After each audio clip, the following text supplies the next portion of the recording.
What a gift this next gentleman has, the one, the only Andrew Reinhart. We're going to speak about Becoming Gift. Again, you can find out all things Andrew Reinhart related at becominggift.com. Good morning to you, Andrew. Good morning, Pat, Dave, and Ron. How are you? Good. Great. How are you, sir? Doing great, doing great. Today, you can't avoid hearing about weight loss medications. Oh, Yeah, they're all over. New treatments for obesity. What is commonly called a class of medications called GLP-1s. So people tend to eat with more moderation when they take a GLP-1, but do GLP-1s make you more virtuous? What's actually happening in the person when they take the medication? So I want to propose in the end that GLP-1s don't make you temperate. They change your perception. So GLP-1 means glucagon-like peptide 1. If you ever wonder, what the heck does that stand for? Glucagon-like peptide 1. These act on your brain, your enteric nervous system. That's sometimes called the second brain around your gut, and your pancreas. So they stimulate insulin secretion, inhibit glucagon release, delay gastric emptying, meaning you stay fuller longer. They have highly potent effects on weight loss. And it's driven primarily by these affecting these sensors in your stomach, the GLP-1 sensors, which are found in your brain, and all over the body. So you might hear different names for these medications because they were originally approved for diabetes treatment, but then more recently they've been approved for weight loss treatment. So you really have a few different things with different names. So you might hear things like Ozempic, which is semaglutide for diabetes, or Wegovy, which is the same thing but diagnosed for weight loss, or tirzepatide, Mounjaro for diabetes, or Zepbound for weight loss. So you might hear all these different names when people talk about this. And tirzepatide is different than semaglutide because it also acts on GIP, glucose-dependent insulinotropic polypeptide. You could say that 5 times fast. I knew that, yeah. And there's a new medicine actually going through trials right now called retatrutide, which adds in acting on the glucagon pathway. So there's a third pathway, and it could even have more profound effects on weight loss than these other 2 medications that are already out. So we're just going to keep hearing more and more and more about this. So the overall result that people report when on these medications is say it quiets food noise. It quiets food noise in perception, that voice, that acknowledgement, I need to eat something, I'm hungry right now, that antsiness, that little gnawing in your head that makes you want to just pick up something and eat. People report a general quieting of that sensation. Interestingly enough, though, these medications have a lot of other effects on the person too. People noticed right away that they were having effects on people with different alcohol and drug addictions. So scientists have theorized that it also quiets drug noise, because one of the ways it works on the brain is it inhibits dopamine. So this reward-seeking pleasure hormone in the brain, it kind of blunts the effect of it on the person. But there are other effects. People have reported adverse effects on relationships. And maybe an Ozempic divorce or something like that. Yeah. Now this is a complex. Such a thing called Ozempic divorce now. Yeah. There's a complex phenomenon. There were early studies on this with gastric bypass surgery too. So this wasn't completely unexpected. And there's a lot of different causes. Like I said, it's a complex thing. There's shifting social rituals. Right? So much of relationships revolve around food, what we eat, when we eat. Maybe the person doesn't want to sit down and watch a movie and eat popcorn anymore. Maybe they want to go for a walk.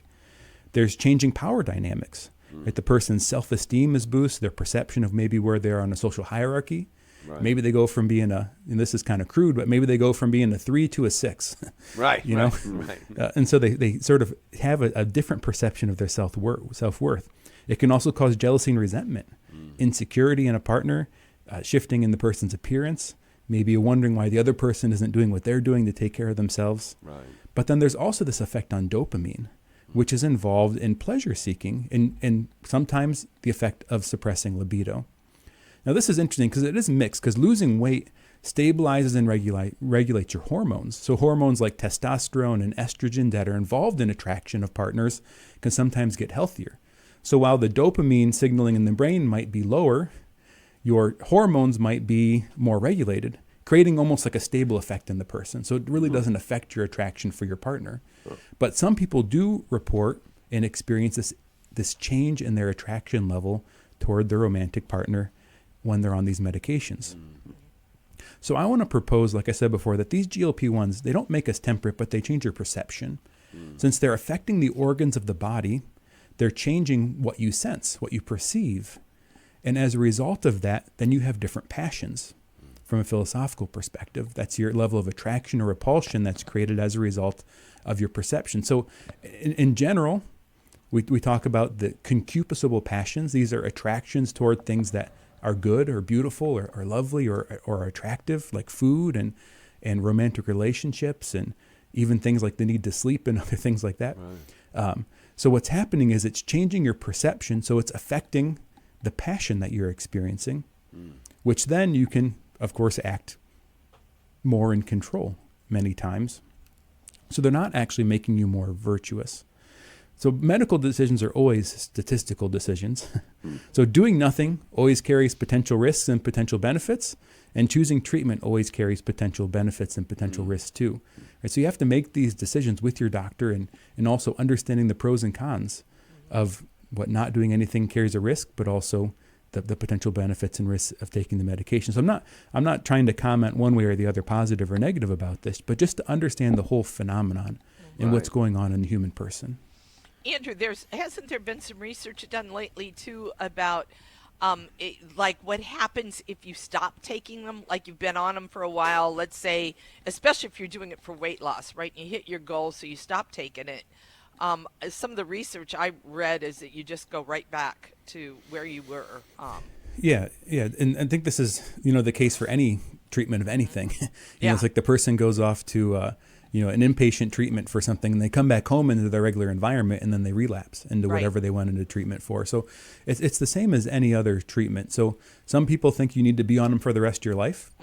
Other people are proposing maybe they're sort of step down things, like maybe taking a lower dose or maybe different medications that can help the person in kind of a maintenance mode versus a weight loss mode. And I think other people have had success in using the space that the medication creates to change habits, right? So maybe you don't stay on the medication for the rest of your life, but maybe it gives you the motivation, the energy, the ability to go to the gym for the rest of your life, or to change your eating habits for the rest of your life. So you're right. A lot of indications suggest that if you just stop taking the medicine and don't change anything else, that the weight comes back. Yeah, I love it. Look, your one point is the most cogent, right? You've got to do this with a doctor. You can't just decide that you're going to do this kind of thing on your own. And now, just like so many other drugs, you can find them anywhere without any consultation at all, and not a good thing. That's right. Good thing to weigh. Thank you, Andrew. You can use the medicine to give you space to grow in virtue. I like that idea. Right, so it's almost like bowling with the bumpers on. And you can practice your shots. I like that. So you take the medicine to create space to develop the habits and the strength of will to then be in that space to grow in the virtue. I like that. That when you stop taking it, then your habits are in place and you just keep forming those then.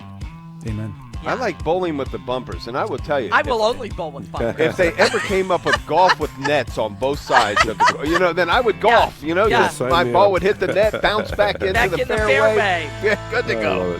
Call Top Golf. Reinhart, thank you so much. Have a blessed day. Bye, Andrew.